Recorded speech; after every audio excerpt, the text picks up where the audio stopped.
কবিতা মধ্যম গ্রামের মা। কলমে এবং কণ্ঠে আমি সুসময় বিশ্বাস।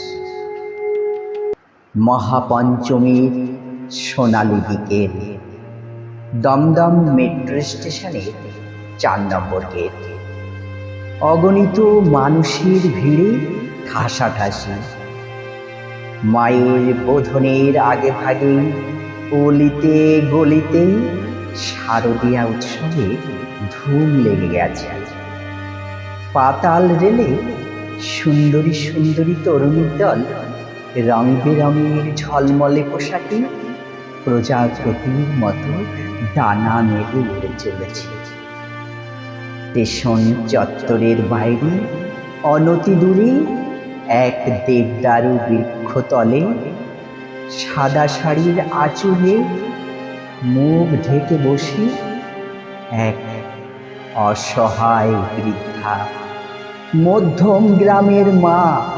প্রতিদিন কত মানুষের যাতায়াত এ পথে, কিন্তু কেই বা তার খবর রেখেছে। একদিন যার ভরা সংসারে ছিল প্রাণ খোলা হাসি আর উল্লাস, স্বামীর মৃত্যুর পর সেই সংসার তার একেবারে জ্বলে পুড়ে ছারখার হয়ে গেছে। বিয়ের পর মেয়ে চলে গেল সংসার করতে শ্বশুর বাড়ি।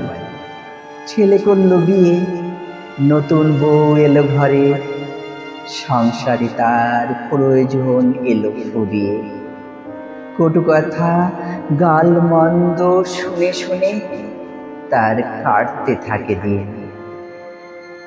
একদিন ঘুটঘুটে অন্ধকারে রাতের শেষ ট্রেনে চেপে নেমে পড়েন বৃদ্ধা দমদম স্টেশনে। তারপর থেকে তার নতুন ঠিকানা হলো মেট্রো স্টেশনের 4 নম্বর গেটের এক কোণে। শাড়ির আঁচলে চোখের জল লুকিয়ে তবুও ভালো আছেন মধ্যম গ্রামের মা। হকারেরা তাকে বুড়িমা বলে ডাকে। ওরাই তার জন্য খাবার এনে দেন। রাতের দিকে মেঝেতে শাড়ির আঁচল পেতে একটুখানি ঘুমোনোর সুযোগও মেলে তার।